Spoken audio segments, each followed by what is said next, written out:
Good day, and here we have Crysis Warhead.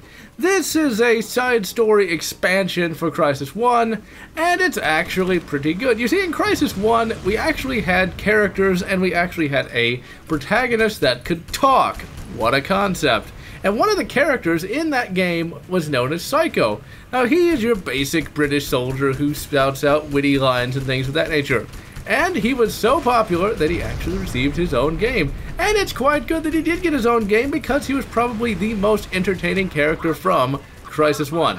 Now, Crysis Warhead is pretty much identical to Crysis 1 in that you have a nano suit, you fight pretty much the same enemies, but you get a few new weapons like dual SMGs and things of that nature. More or less, it's just Crysis 1, but you play as a different character, and it actually is a worthwhile expansion because of it.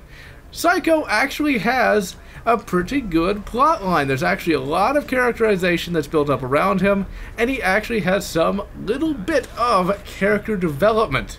Once again, what a concept!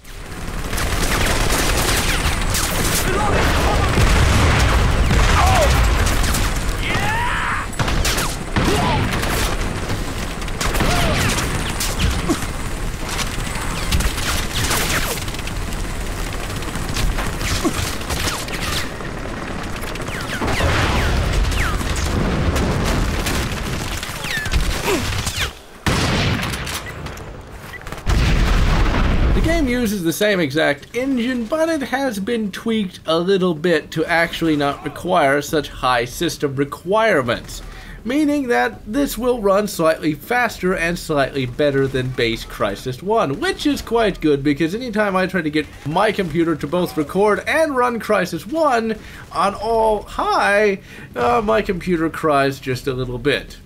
Really, the story for this game is pretty good, and it actually does advance the series somewhat. More or less, this is just an expansion pack that doesn't really do too much, but it does just enough to not just be the same boring thing over again.